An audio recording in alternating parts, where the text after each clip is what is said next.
And today we're talking to Hugh Hodgkinson, who is an accomplished sailor in his own right and has also chaired a successful cruising syndicate on a 45-foot cruising catamaran that ventured up and down the east coast of Australia and around the South Pacific. So now Hugh is helping to establish a new Seawind 1190 syndicate sport that will be based in Pittwater near Sydney. And we're very keen to learn all about how syndicates are best operated as a cruising boat. So welcome, Hugh. Really great to have you on board. Can you hear us okay? Yes, good morning, Brent. I can hear you well. Fantastic, fantastic. Well, thanks for joining us, and lovely day here in Sydney. So hope you get a chance to get on the water this weekend. Before we get into the topic, I always ask, and I think it's always an interesting point of view to work out where we've been and where we're going. Where did you get into boats? What was your first entry into sailing? We were fortunate that we had a beachfront holiday house down near Bateman's Bay, and I got into a rowing dinghy, a 10-foot plywood dinghy, when I was about 7, and rode that around. We put a mast in that when I was about 11. But my first real sailing boat was, overgrown. I can't think of the name of it. But from there, I went to my own Northbridge Senior when I was about 16. And from there, trailer sailors. And as I got older and more stupid and wealthier, I just progressed up the scale through monohulls and had 18-foot trimaran, a 45-foot syndicated cat, a beautiful lightwave grande, and we're now looking at going into an 1190 sport. Right. So, but you haven't always been syndicate focused. You've had your own boats and have various experiences. I think you've done some Sydney to Hobarts even as well, right? Well, that's true. Most of my sailing has, in fact, serious sailing has been in syndicated boats. Right. I made a list just before the seminar started, and I find I've had 8 syndicates. 8. Wow. Since I was about 25. Most of them were 2 people. Often it was the same 2 people. We had one with 3, and we've had 2 with 4 people in it. The Hobart boat, which sounds a bit strange these days, but a Model 33, she was 4, and we raced for 3 years fairly seriously long offshore in her with the Royal Prince Alfred up at Newport. Right. So why have you been naturally drawn into syndicate partnerships? You said 8 boats now. I've got too many expensive hobbies, I think, and this is a really good way of getting into something that was bigger, more luxurious, faster, earlier than would otherwise be the case with the normal, progression through life. So it allows you to tic-tac-toe across a few different interests rather than being all in on one. Absolutely, yeah. The only time I really got heavily involved in sailing to the exclusion of everything else was the long offshore racing. For example, preparing for the Hobart, and we did that twice in Felice. It was taking me an hour a day for 6 months beforehand, each race, to prepare the boat, get the crew, get it all sorted out. That was a fairly intensive effort, and I don't regret it for 1 minute. We did quite well for what the boat was. But after that, I'm happy to share the boat with other people, whatever the boat is, and it's worked out really well. And the previous syndicate, so I remember seeing the Lightwave. You come into Sydney there and had a good look at it, and I think you were wrapping it up not long after that, perhaps. But you'd done quite a few miles on that boat, right? That wasn't just East Coast Australia. You got out to some of the Pacific Islands, is that right? We got as far as Vanuatu. I'd already been there twice, once in another boat and as a crew, and once in my other boat. But the Pacific is fantastic. You really have to slow down, take stock of where you're going in life, and enjoy yourself, have fun. That's really the essence of going into the Pacific. We experienced a little bit of drama in the light wave, actually, not the light wave's fault, but we were just about to get into Lord Howe Lagoon one evening on dusk, and the harbour master, who's well known, Clive, said, "No, I'm not going to let you in. It's blowing 30 knots in this narrow coral-infested anchorage. Just hold your horses, stay offshore." Well, we did, but the wind built, and my wife, who was on sole watch that night, we'd pulled all the sails off it. She came down at 11:30 at night and said, "I'm seeing 55 knots on the wind indicator."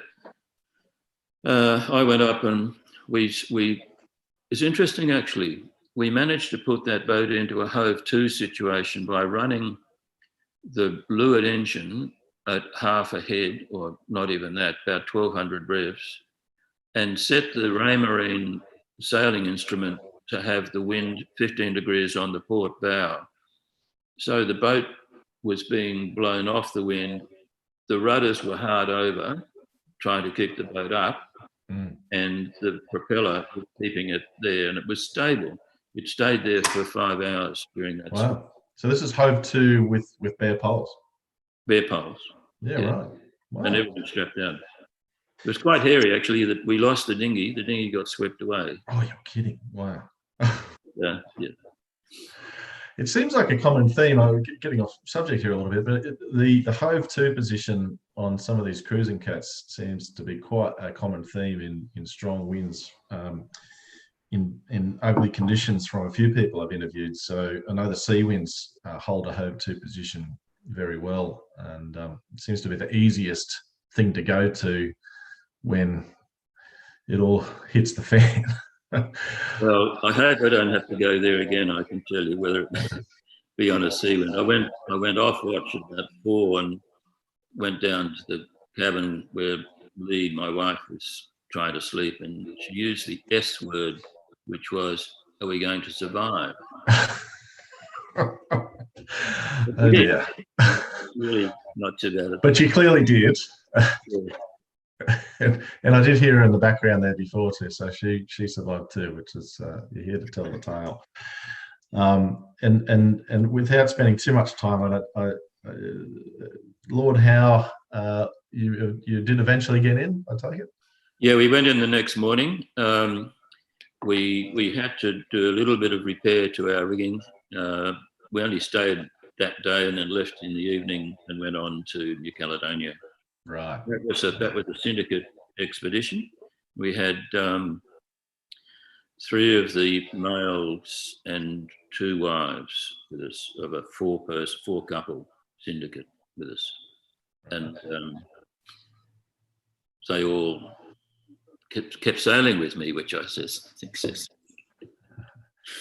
And so what different partners would fly into different locations and take over the boat? And the Seawind, sorry, the light wave was rather out of the ordinary in the sense that when we put it together, there was an agreement from the beginning that it would not have a home port, that we would try and plan a year in advance, give every syndicate member a decent go of 4 weeks or 3 weeks, I can't really remember.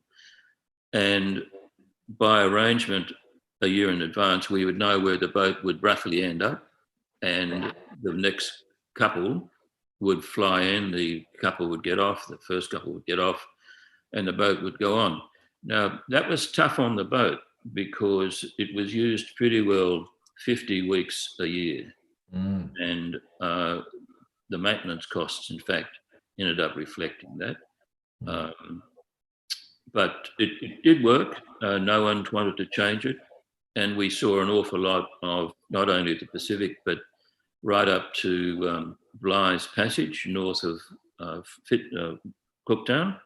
And we did a circumnavigation of Tasmania, for example, cross Bass Strait into Melbourne, where one of the syndicate members came from. And we saw a lot of the coast. Excellent, excellent. And so how long did that syndicate run for? It was 5 years, a year of building and 4 years of operation. Right, right. And what do you think the key elements are to keep a well-managed syndicate going? It depends on how many people are in it. My preference, frankly, is 2 people, 2 couples. 3 is fine. 4, you seem to usually get an odd man out somehow, whether it be time availability or a funding issue or a lack of chemistry. I would shy away from 4. 3 is a good number. 2 is the optimum. 4, in my present situation, we are going to 3 because it makes the funding easier, quite frankly. Yeah. What was the second half of the question? Well, just the key elements, I guess, that make them work. I mean, you said, in the last example, it's going all over the place. That must require a bit of planning around your time allocations, for example. How do you manage? And I guess for the syndicate putting together now, I mean, how do you envisage time management to be planned? Going back to how I found things in the past, irrespective of what you plan at the beginning, it always seems to be the case that enthusiasm wanes a little bit. It's a bit like getting a new car, to start with, you wash it every week, but then things slide a bit and perhaps you don't use it so much. And it's the same with sailing in a new boat. I've found that you might agree to a week on, a week off arrangement, or 2 weeks, or 1 weekend. For example, in retirement, I don't necessarily need it in the weekend. I'm happy to sail weekdays. But be that as it may, towards the end of the first year, it's very common to, if you feel like a sail, you ring up the booking secretary or your mate, whoever it is, and say, you feel like a sail today, do you want to come? Or do you mind if I take it out? It's not my turn. And 9 times out of 10, you'll be on the water that afternoon. You can't be too definitive, although it certainly helps to have a base rule that everybody understands. So if you have 3 members, for example, and I know Ross, the other partner involved, doesn't live in close by, so he'll be traveling a little bit to get there. Is it going to be is it month about, week about, day about? How do you best manage that? Look, the truth of the matter is, in this syndicate, we haven't sorted that out, other than to say between ourselves, Ross is still working. He doesn't see himself using the boat so heavily in the first year, particularly. After that, he can see himself doing some long distance cruising. I'm the reverse. I've done my passage making. I enjoy racing around the buoys, and I can see the boat in the first 12 months anyway, being used on Pittwater once a week, Monday nights, perhaps Saturdays, racing inshore. I haven't raced offshore for a long time, but I know how I go with that. So it's very flexible, which is not a firm answer to your question, Brent, but it's how syndicates generally evolve. Things things are not tight, as it were. And I guess that's the beauty of having a smaller group of only 3 people. It does, because that essentially gives you, a third of the year, which, given I think the average use on a boat is about 3 weeks a year for most private boats, it's a huge amount of time that you've got up your sleeve to use it. And so the boats that I've had experience with syndicating, like you mentioned, do get used a lot more, which I think is a good thing. I mean, if they're cruising around the Pacific, they're certainly probably going to get a lot more maintenance. But at the same time, the boats we see even in our Sydney marina, they're going out, most weeks, and they're being well maintained, and they're not sitting there rotting on the end of a mooring and giving someone the guilt trips every time they come and have a look at the boat and see all the jobs they've got to do on it. But certainly, I think we've syndicated nearly 20 boats over the years, and we've gone up to 8 people on a syndicate, and that was really heavy on the admin side to manage that, and you needed a lot of planning in place to lock up, time allocations and so on. Then we went to 6, and that's much more manageable, but still a lot of planning required. But certainly once you get down to that sort of magic 3 number, it's pretty much like having your own boat with a couple of mates. And exactly right. As I said before, 2 is the best number, and if you know the bloke well beforehand, it just flows. 3 is a terrific number as well, and I must say I'm really happy to have been introduced to Ross by you, Brent. And let's hope that a third guy will put his hand up, or person will put his hand up before too long. So time allocations aside, so we'll put that down as smaller the group, more flexibility; bigger the group, more rigid planning required. And we do have templates and formats for that on sort of week about or month about rosters, if anyone's interested in diving into that a little bit deeper offline. But what about things like the maintenance, well, firstly maintenance, I guess, scheduled maintenance, but then secondly, unexpected breakages. How does a syndicate handle that when you've got more than one person managing the, in every case bar one, and I'll talk about that, the syndicate as a whole has accepted the cost of breakages whilst the boat's been under the command of one of the syndicate members. And so the thing gets fixed, and it must get fixed quickly, because the boat gets handed on to the next syndicate member the next week or whenever it is, and it must be fixed for that allotted time. The exception where the syndicate member insisted on accepting the cost of the repair himself was when the syndicate member, with the permission of the other syndicate members, allowed his 25-year-old son and a couple of their friends, out on a Sunday afternoon. He'd been sailing on the boat a lot under me or his father, and he went the wrong side of a lateral mark, and this is in a Bavaria 38, and hit the rocks, pushed this keel, rotated the keel upwards into the saloon, didn't sink it, but the repair was about $30,000. And that was a classic case of just negligence. And the son is a good friend of mine, and I would like to have him still sail with me, but he's learned a lot more about lateral and cardinal marks since then.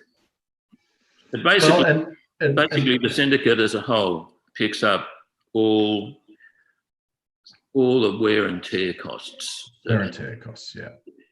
But if it's something like you said, that's a silly breakage or damage caused by essentially negligence, generally that falls back to the person in charge.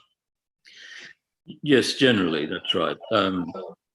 There was another exception where we ripped a screecher coming home from New Caledonia. I wasn't on board, but we destroyed a screecher, $18,000 worth, and the syndicate as a whole picked that up, partly because 3 of the 4 syndicate members were on board at the time.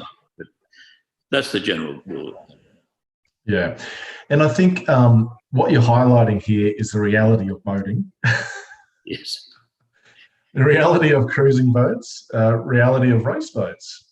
Breakages happen, damage happens. It's reality, and I guess the importance of what you're saying here is that as a group, as a syndicate, those expenses, rather than being the sole ownership or sole financial responsibility of one owner, is shared amongst the group.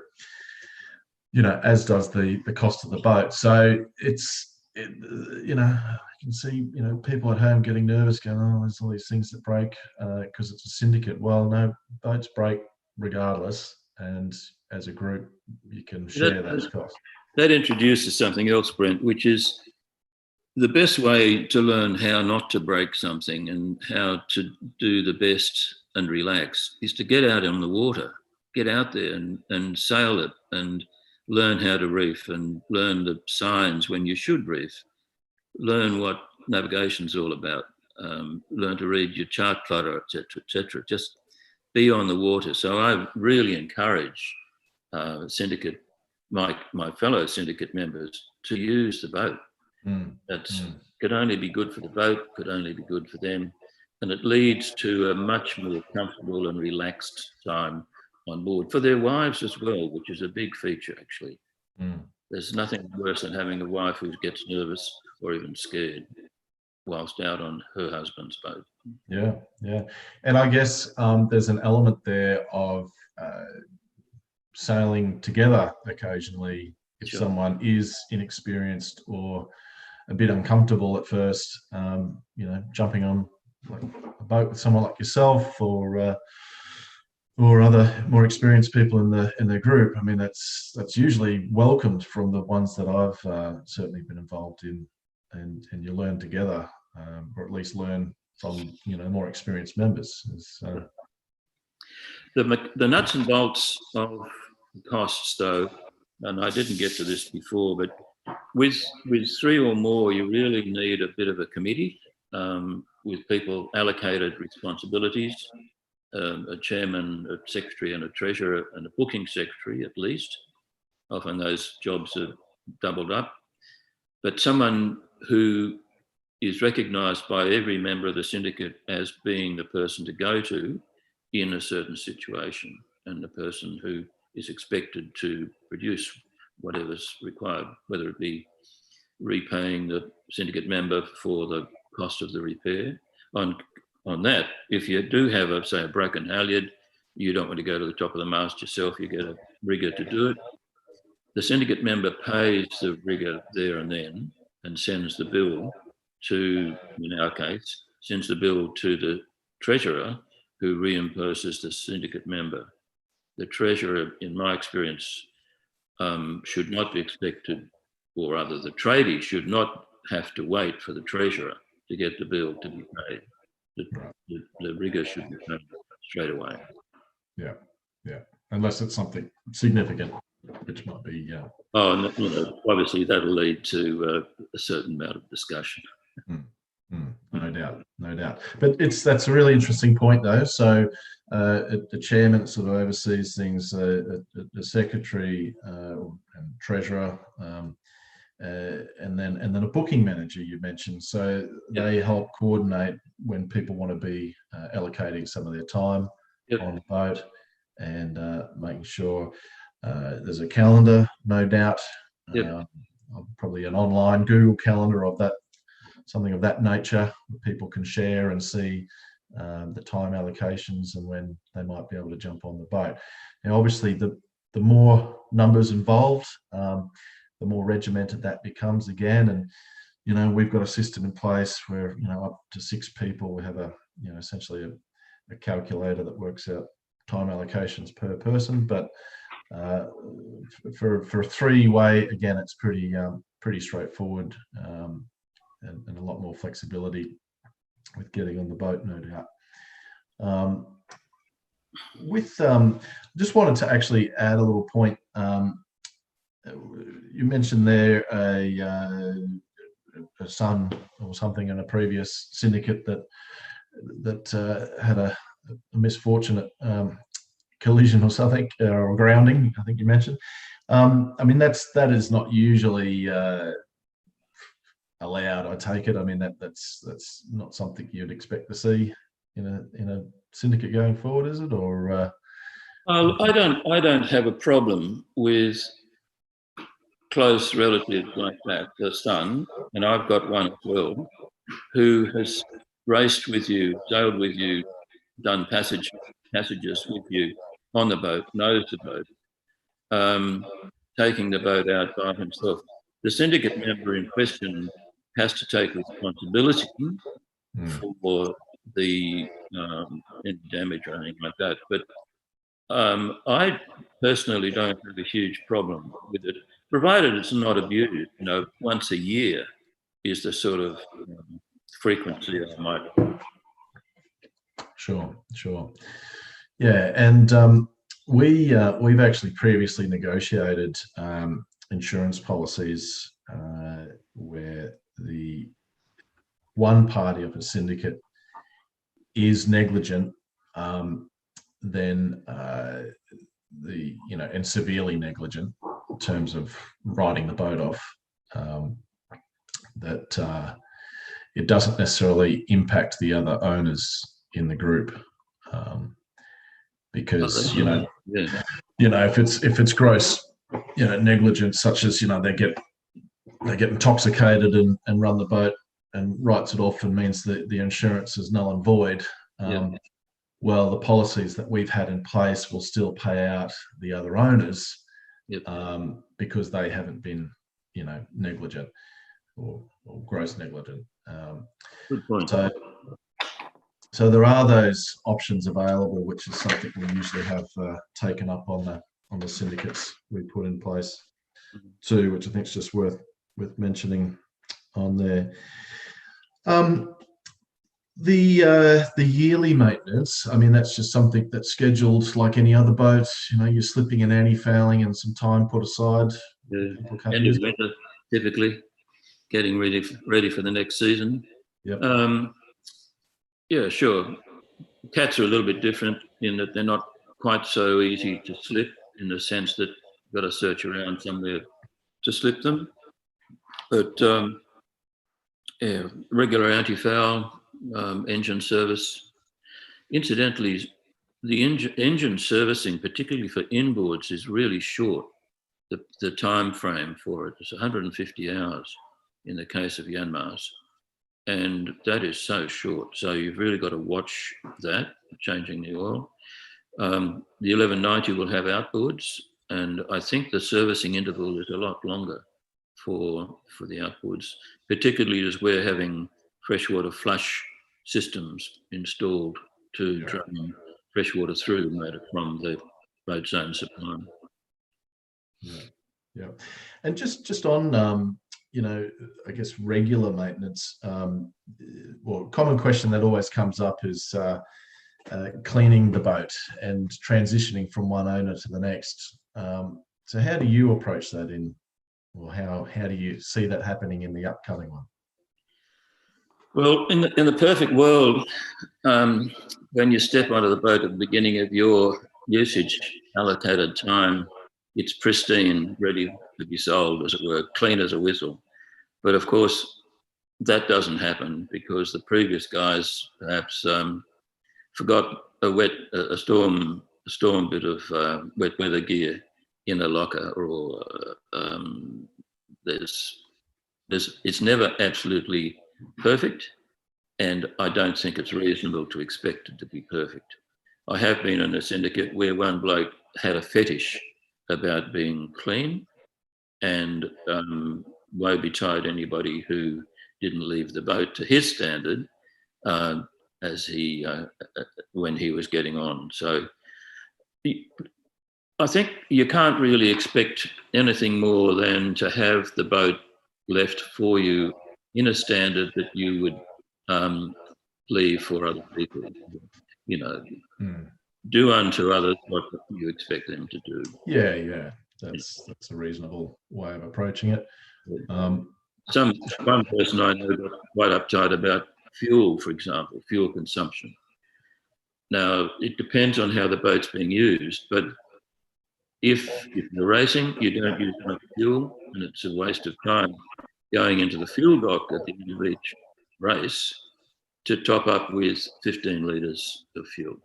Much better to keep a tab on it, and not a tab, keep an eye on it, and when it's a third full, you take it in and you fill it, and you put your fuel slip in to the treasurer for the whole syndicate. Right. And so that's a syndicate shared cost again. Yeah. It's too difficult, I think, to try and eliminate fuel costs. And similarly with gas, I suspect, if you replace a gas bottle and so on. Yeah. Just a syndicate. Yeah. No, that's reasonable. Just a point on the cleaning again. You know, as the groups grow bigger, that becomes more complicated, and we have had detailers set up on boats where they give it the once over before it moves to the next group to ensure, a certain standard from one group to the next. And again, that's probably more important when it's, a group of 6 where the boat's going out all the time, and you've got lots of different parties involved. But 3 people, again, a lot more manageable and more flexible. A lot more relaxed. Yeah. A lot more relaxed. Yeah, I'd agree. Sure. What about? I've had some experience with this, but I guess an exit strategy.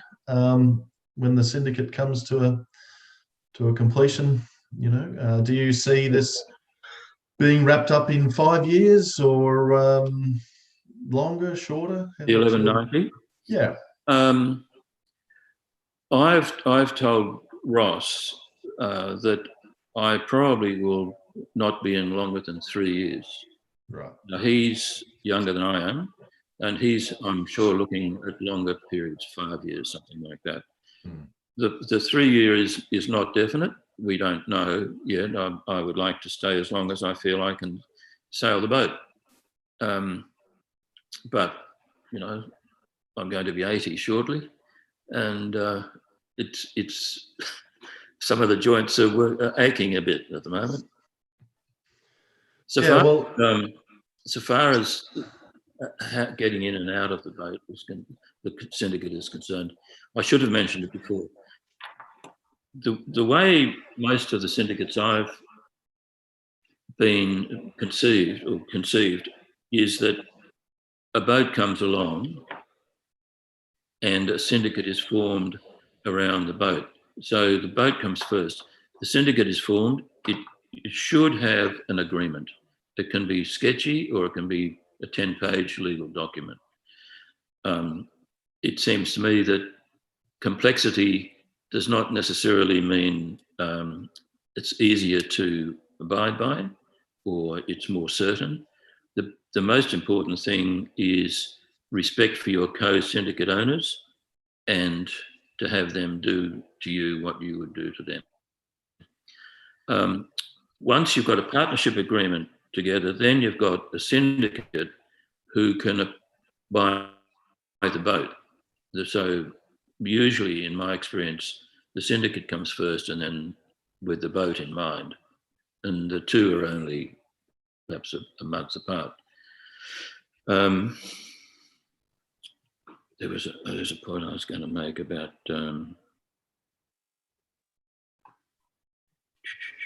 it's getting out.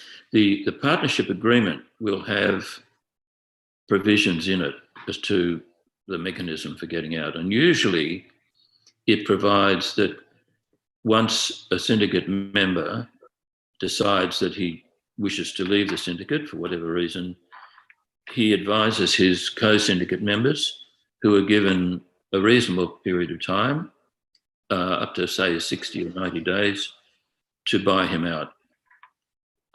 If that does not happen, then usually the agreement provides that the syndicate as a whole can advertise the boat as a whole for sale. If it doesn't sell then the syndicate as a whole goes through a broker to sell it for him. And my experience is that it's easiest, in fact, to go to the broker straight away, because the broker knows what the value of the thing is and has the contacts of potential buyers. Yeah, and we've seen quite a few individual shares sell over the years, and we had syndicates that started with, you know, a 5-year plan, and they're still running 10 years on, you know, and they have various members come and go over the period, but they've got a rhythm going, and you know, the vast majority of people that get in there really love the the setup, and a bit of camaraderie between the groups, and we, you know, as a broker, I guess we never have a lot of trouble selling syndicate shares. It's quite interesting. I think the concept of syndicates have been out there long enough now that and there's been enough boats put together that people are comfortable, you know, in them. But there really is not a lot of supply in the market for syndicate shares. So when they come up, they tend to sell pretty quickly, and for a pretty good price. I mean, they depreciate, I guess, similar to a normal boat depreciates, but we don't see them lingering around and you know, any sort of fire sales or, you know, real difficulty selling them, because obviously, you know, it allows you to get into a boat, you know, in this case at a third of the price, but in some cases even less. So yeah, we've had quite a few syndicate shares sell over the years, and whole syndicate boats sell too. As a group whole, we had. As I said before, the benefit of syndication is that it enables you to get into a bigger, faster, more luxurious boat quicker, earlier than you otherwise would. And I'm absolutely told, which is pretty clear, on the benefits of syndication. I'm just quickly looking at some notes here, Brent, as to what else I thought you might be interested in. You know, for example, the lengthy time off that we got allocated to us in the 45 meant that I would come back to my practice absolutely rejuvenated, ready to go again. And having that time away forced a slowdown in the hectic pace of Sydney life. Is just so good for your own health and for your relationship with your wife, usually. And if you've got children who can come as well, that's fantastic, because the kids get a huge benefit from cruising. You know, they learn self-reliance, they learn how to read the weather, they even dabble in navigation or using the radio for communications. And they make friends, because a lot of the other boats have children on them as well. And I think you've just touched on two really, really important points about why we are all doing this in the first place, and why I'm doing this. And you know, what you've just mentioned there is a mini sabbatical. It's getting out, escaping from the rat race, getting a little bit of freedom, and smelling the roses, slowing down, living a little, and coming back rejuvenated.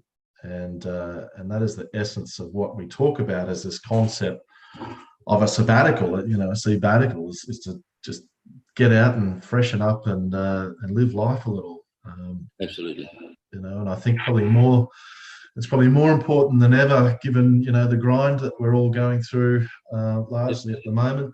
Being on a boat is one of those few things you can do without being too nervous and enjoying nature out there. So I think that's a really important point. And picking up on the kids thing, I mean, spot on again. I think a syndicate allows, I guess people my age with young kids to actually have a chance of getting into a decent boat. And my kids are, I've got two girls, 8 and 5, and they love getting on our little Seawind and going cruising up to Pittwater. It's just an absolute highlight. It beats any commercial holiday you can jump in on a resort. Yeah. Brent, I've got a few notes which I can't remember without reading it, but could I be excused to just read out loud? Sure. We're going a few things. Syndication, apart from sharing costs, of course, you get a sharing of knowledge. You get the best sailor I know. He taught me so much because I sailed with him as his crew for a long time. And new people come into a syndicate, they may not be so experienced. The other syndicate members should invite them out with them and pass on that experience and knowledge.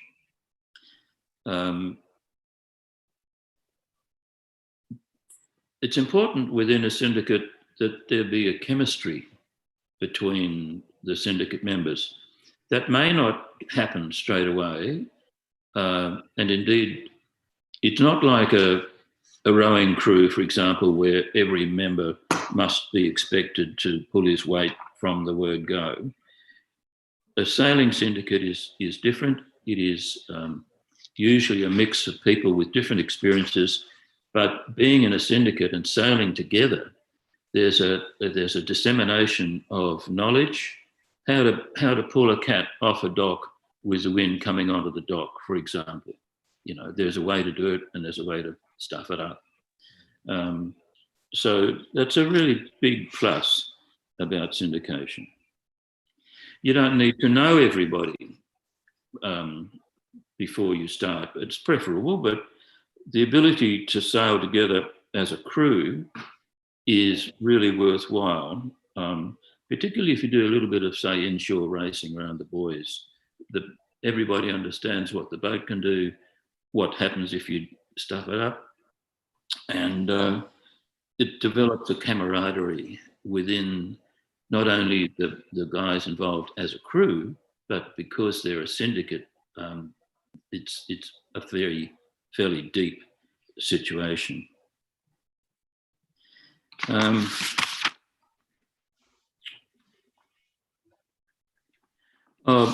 It's been suggested to me once or twice that instead of taking up a full share of a syndicate, someone sell just half a share. I don't like that, because if you say you've got 3 shares and the third share, there's a suggestion it be split into 2, that means 4 people are shareholders. And what I've found is that each one of the 4 regards themselves as with a strong voice, even though they don't have the same level of equity as the first 2 shareholders. So I don't like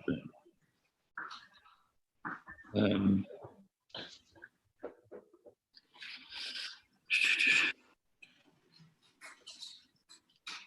Just while we go through those points, I'll just mention to anyone, because we'll go to Q&A shortly, and for those watching both in Zoom here and online, if there's any questions you've got for Hugh or myself about syndication, feel free to ask them, and we'll go on shortly specifically about the 1190 syndicate.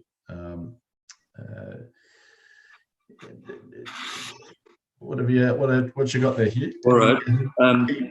Look, this is not a selling job, but so I thought I'd bring up a couple of disadvantages of syndications. The first is that you're encouraged to fit in with others, perhaps contrary to what you think should happen. And if you are fairly firm about what you do think should happen, you've got to put a bit of time to carefully make your point if there's a divergence of opinion. The second disadvantage is that the boat may not be where you want it to be when you get the urge to go for a sail on a Saturday afternoon. Now, I couldn't think of any other disadvantages, and I would have to say that neither of the two disadvantages I mentioned is a deal breaker. The advantages so far outweigh the disadvantages, it goes without saying. And perhaps the essence of a successful syndicate is just keep thinking of your partners, to communicate with them, and how I would like to be treated by them. Money is often important. Don't be slow in paying calls from the treasurer in needing funds for whatever reason. Be easy to get on with. My wife tells me that I'm not easy to get on with sometimes, but she's blessed. Anyway, look, that's about the end of my notes here. Now, listen, that's really great, Hugh, and a really honest, candid insight into syndication, with obviously plenty of experience with you there. I'm going to go to some Q&A, but before we do, I'm just going to bring up, highlight the sport that we're pulling together, the 1190 sport. And while we talk about that, I'm just going to put a little video up here so people can see, what it's going to look like. This is just a video that we shot at last year's Seawind Pittwater Regatta. In fact, Hugh, I think you were actually on this boat with me. Here I was, yep. Yeah, we're racing there in all sorts of interesting conditions. Had plenty of breeze on. It was a great week up there. But so the 1190 Sport, it's the carbon. It's the daggerboard version, an extended version of the 1160 Light. So it's got there it is, big tall rig, carbon sails, and a bit more performance oomph to it all round. At the front. At the front too, exactly. But still quite practical and easy to sail once you know the ropes. So that boat will be based at Pittwater as its home base, Hugh. But I think there's still some plans to head up north, maybe and do a Hamilton Island race week or something. Yep. In the next season or two. Yes, certainly. And this is a three-way partnership, and yourself and Ross have got 2 shares. I own the final share for the time being, but welcome to pass that on to an incoming buyer. And really the point of doing that is to get the boat ordered, which it's well and truly underway during its construction at the moment. And we'll see that here in Sydney in a few months' time, which is very exciting. So be here ready for the season coming up. And we still have that 1/3 share available at present. So if you want to learn more specifically about that boat, send me an email or get in touch with us, and we can give you all of the details on the boat and put you in touch with you if you're really interested. So, all right. So I'm going to go to some Q&A here. So we've got a question here from Peter. Can you indicate where the syndicate's typically located?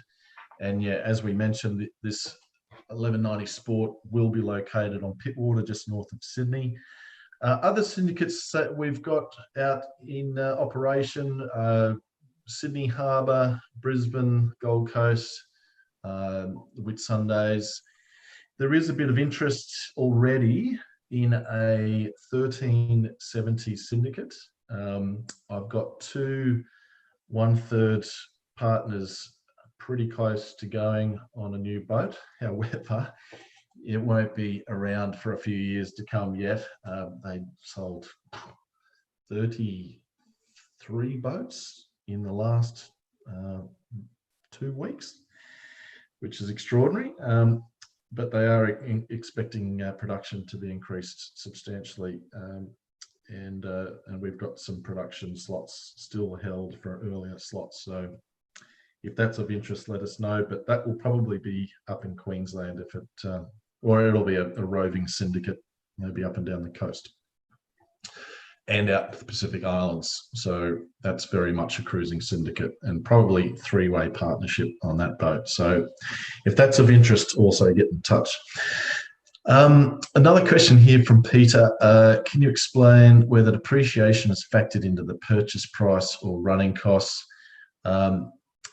So I guess depreciation is probably in line with the normal decline in value on any boat. So we essentially divide up the cost of what the boat would be worth if it was being sold as a whole, and we work out an individual cost per share. So it track pretty closely. There we are. I'm not sure why I'm looking at myself, but get rid of that now. It's a little bit uncomfortable. They are generally quite close to the normal decline in value of the boat's costs, and running costs on this boat will actually be quite affordable, I think, Hugh, because you're planning to leave this one on a swing mooring that's going to be serviced by the at least have a tender service to it from the Royal Motor Yacht Club. Is that right? Yes, that's right, Brent. I have a private mooring in Pittwater at Bayview, and the Royal Motor Yacht Club has a tender service that will get you out to the boat and back at any time on any day pretty well. Yeah, excellent. Okay. Got a question here from Jeremy. He's also involved in another syndicate. He's curious as to how it's structured in terms of a partnership or company, or I think the intention is just a syndicate agreement between members. Hugh, is that the way? Yes, the agreement's already in place to form. Actually, technically, we try and say we're not a partnership for legal reasons, but the syndicate operates as a whole with any of our suppliers or debtors. Fairly standard arrangement. Yeah, excellent. We got a hello from Bruce Hodgkinson. Exactly. It sounds like a relative, or oh yes, nephew.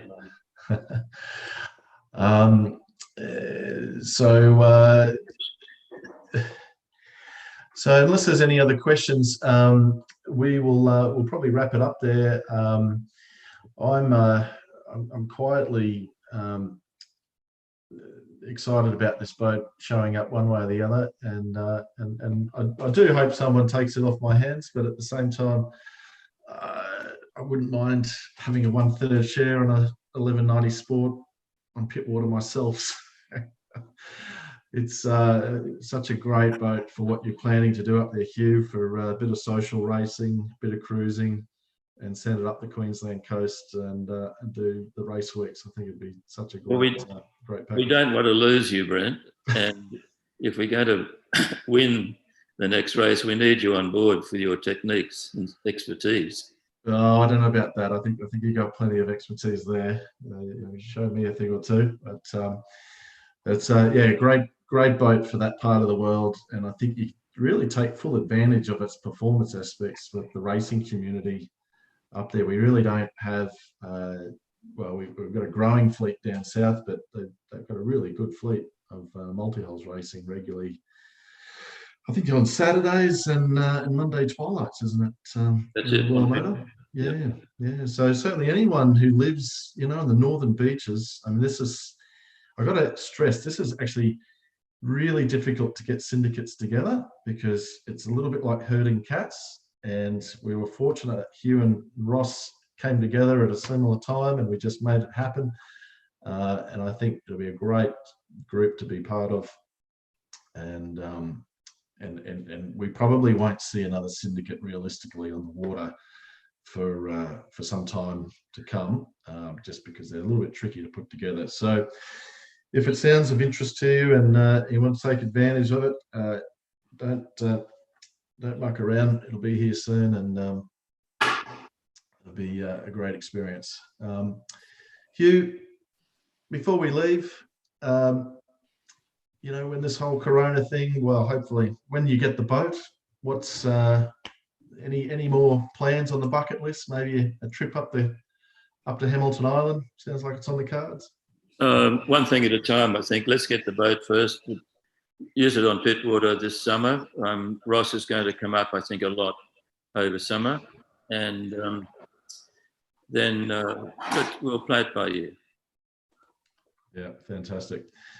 Well, listen, I really appreciate your time today, Hugh, and we'll have the replay of this on our YouTube channel, and we'll also have a podcast audio version available. Anyone that'd like to listen to the full series, they're available on our podcast now as an audio version if you're driving in a car or going for a walk, and also on our website you'll see the full replays of every video. So we'll leave it there, Hugh. Enjoy your weekend, and we'll see you on the water soon. Thank you for having me. Thanks.